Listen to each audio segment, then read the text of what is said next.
नौशीन यूसुफ हमें ज्वाइन कर रही हैं, अमीन अनवर कराची से हमें ज्वाइन कर रहे हैं, उस्मान भट्टी ने हमें लाहौर से ज्वाइन किया।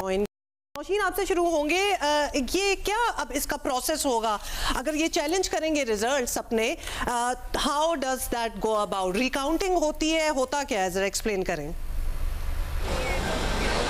बिल्कुल, आप देखिए अब अभी इलेक्शन कमीशन के बाहर हूँ और यहाँ पर बहुत सारे अफराद हैं जिन्होंने आके चैलेंज किया हुआ है नताइज को। और आपको पता है गुज़िश्ता रोज़ भी नवाज शरीफ जो है, मियाँ नवाज शरीफ की मनसेरा से सीट, इस्लामाबाद की सीटें, इसी तरह पंजाब और मुख्तलिफ जो सूबे हैं उनकी मुख्तलिफ सीट पे कल इलेक्शन कमीशन जो कंसोलिडेटेड रिजल्ट होता है, जो फॉर्म 49 होता है, जो हतमी रिजल्ट होता है, वो रोका है। लेकिन आज भी बहुत बड़ी तादाद में लोग आए हुए हैं। अब प्रोसेस ये होगा कि इलेक्शन कमीशन को 14 डेज़ के अंदर तो नोटिफिकेशन करना है वो लोग जो कामयाब हो गए उनका। लेकिन इससे ज़्यादा अहम यह है कि अब बहुत सारे लोग जो है वो अब इलेक्शन ट्रिब्यूनल्स में जाएंगे।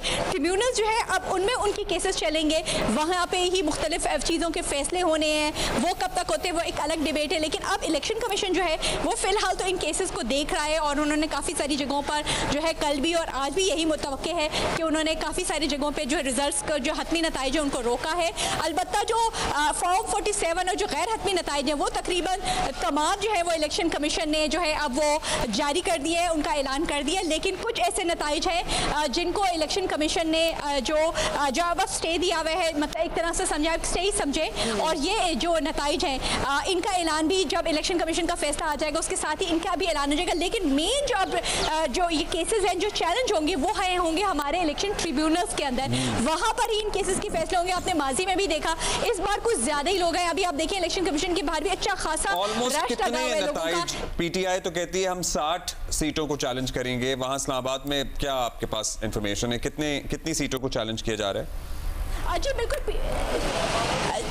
पीटीआई की जानिब से तो मुतादिद तकरीबन हमें तो लग रहा है कि जिन जिन नशिस्तों से वो हारे हैं उन्हीं तकरीबन उन तमाम नशिस्तों को ही इलेक्शन कमीशन में चैलेंज करने जा रहे हैं। लेकिन अब इलेक्शन कमीशन के पास दो चीजें अमीन अनवर हमारे साथ हैं कराची से, उनके पास आएंगे। अमीन, कराची के इंतखाबी नताइज पे भी कुछ शुकूक व शुबहात तो ज़ाहिर है उठाए गए थे इनिशियली जब ताखीर से आए, पर्टिकुलरली जब बेइंतहा ताखीर से नताइज आए।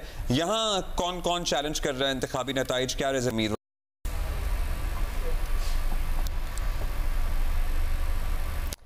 अमीन, आपको आवाज़ आ रही है हमारी? अच्छा चलिए, यही सवाल उस्मान, आपको आवाज़ आ रही है? आप बता दें कि कौन कौन चैलेंज कर रहे हैं पंजाब में, लाहौर में क्या हालात है, और नंबर्स बताएं कि कितने सोच रहे हैं इलेक्शन ट्राइब्यूनल में जाने के लिए। हेलो जी उस्मान, आवाज़ आ रही है?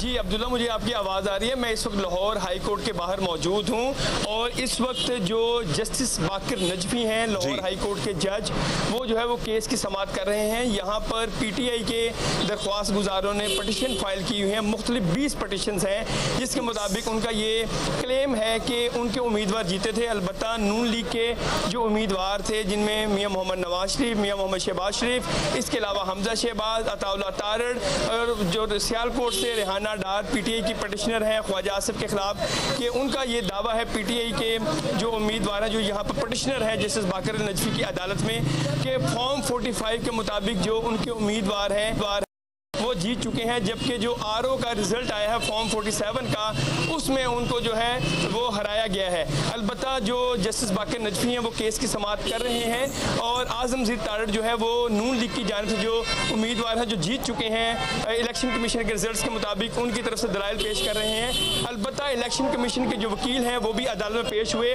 और उन्होंने बताया अदालत को कि जो इलेक्शन कमीशन का जो प्रॉपर प्लेटफॉर्म है वो इलेक्शन ट्रिब्यूनल है, वहाँ पर ये दरख्वास्त गुजार जो हैं वो अपना जो भी सबूत और वो जो क्वाइफ उनके पास मौजूद है वो वहाँ पर दे सकते हैं। इस वक्त जो मुख्तलिफ केसेस की समाअत है वो लाहौर हाई कोर्ट में जारी है। जी ठीक है जी, अमीन अनवर के पास चलेंगे कराची में। अमीन, कराची में हम ज़रा राब्ता बहाल कर रहे हैं। कराची में भी ज़ाहिर लोग चैलेंज करेंगे इंतखाबी नताइज को, अपने अपने दस्तावेज़ात के साथ, अपने डॉक्यूमेंट्स के साथ पहुँचेंगे, ट्राइब्यूनल्स में भी जाएंगे मामलात। सो हम वो जानने की कोशिश कर रहे हैं कि कराची में कितने लोग जा रहे हैं और क्या सूरत है। तरीका भी यही होना चाहिए, गैर ज़रूरी किस्म के एहतजाज करना या फिर सड़कों पर निकल आना, that is not the way. अदालतें इसीलिए हैं कि जो भी चीज़ नहीं सूट करी उसको चैलेंज करना चाहते हैं, that is the way to. क्या फ़र्क पड़ेगा एहतजाज करने से? ज़ाहिर है अपने डॉक्यूमेंट्स इन ऑर्डर करें, पहुँचें, अपने केसेस को आगे फाइट करें, लेट्स सी क्या होता है। अमीन, आपको आवाज़ आ रही है हमारी? अच्छा नहीं आ रही यार। अच्छा, तो almost our correspondents are telling us, Naushin ने कहा कि ऑलमोस्ट 60 जो हैं रिजल्ट्स वो चैलेंज होंगे। उस्मान भट्टी हमें बता रहे हैं कि 20 के करीब वहाँ होंगे। तो जो हारा है मेरा ख्याल है उसने तस्लीम नहीं की। नहीं, मतलब पीटीआई ने तो कल गौहर खान भी थे यहाँ पे मौजूद, तो उन्होंने कहा था कि हम 60 करेंगे कौमी असम्बली की सीटों के, और आई गेस वो पंजाब से 80 कह रहे थे। मतलब सारा कुछ ही चैलेंज कर देंगे वो। तो चैलेंज करेंगे तो प्रोसेस फिर ऑब्वियसली अदालतों में तो जाएगा। क्या रिकाउंटिंग होगी? नहीं, वो रिकाउंटिंग होती है और फिर बाद में आगे ट्राइब्यूनल में जाता है। अभी तो बहुत से हल्के हैं जिसमें इलेक्शन कमीशन ने, कुछ हल्के हैं जिस पे अभी फैसला जो है वो नहीं दिया है, सो क्योंकि शिकायत लेके पहुंचे हैं। So let's see, it's a lengthy process, और ट्राइब्यूनल के बाद आगे भी जाते हैं मामला। और ये एक as much as we might feel कि ये अब एक्सेप्ट कर लें जो भी हैं, लेकिन ये भी एक नॉर्मल सी बात है कि चैलेंज किए जाते हैं रिजल्ट्स। अमीन, कराची में क्या सूरत हाल है इलेक्शन कमीशन के दफ्तर के बाहर? कौन, मतलब कितने लोग हैं जो चाह रहे हैं कराची के इंतखाबी नताइज जिन्होंने तस्लीम नहीं किए चैलेंज करेंगे आगे? अब तक सिंध हाई कोर्ट में 29 दरख्वास्तें दायर हो चुकी हैं, जिसमें कौमी और सूबाई असम्बली के उम्मीदवार शामिल हैं, जिन्होंने जो फॉर्म 45 उन्हें जारी किया गया उस नतीजे की बुनियाद पर सिंध हाई कोर्ट में दरख्वास्तें दायर की हैं। उनका ये कहना है कि जो फॉर्म 45 उन्हें मुहैया किया गया है तमाम पोलिंग स्टेशन से, उसके मुताबिक वो कामयाब हुए हैं। ताहम जब फॉर्म 47 जारी किया गया है रिटर्निंग अफसरान की तरफ से, तो उनकी जीत को हार में तब्दील कर दिया गया है और कुल मिलाकर अभी तक 29 दरख्वास्तें जो है वो सिंध हाई कोर्ट में दरख्वास्तें दायर हो चुकी हैं, जिसमें पाकिस्तान तहरीक इंसाफ के जो हमायत याफ्ता उम्मीदवार हैं, आज़ाद उम्मीदवार, उनकी तरफ से, जबकि जो दीगर आज़ाद उम्मीदवार थे उनकी तरफ से, और जमात इस्लामी की तरफ से भी। हाई कोर्ट ही पहला फोरम है दरख्वास्तें दायर करने का, या पहले इलेक्शन कमीशन, फिर इलेक्शन ट्राइब्यूनल और फिर अदालतें?